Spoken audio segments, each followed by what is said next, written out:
Hello everyone, in this video we will learn how to arrange two workbooks horizontally in Excel. So let's start. This is my Excel file and here you can see only one Excel file is open. So here I'm going to add two Excel file in horizontally. So let's start how it's done. Go to the View tab. In Windows group have a new Windows option.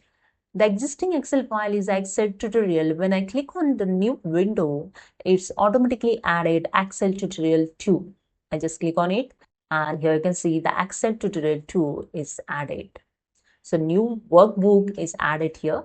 Now I again go to the View tab. In Windows group, click on the Arrange All and here the Arrange Windows dialog box is open. Then in Arrange, they click on the second option, the horizontal, and click on OK, and that's it. The both Excel workbook is open in horizontal, the Excel tutorial 2 and Excel tutorial 1. Okay. So when you enter here the something in Excel tutorial 2, suppose I enter here, see here in Excel tutorial 1 also the same as added.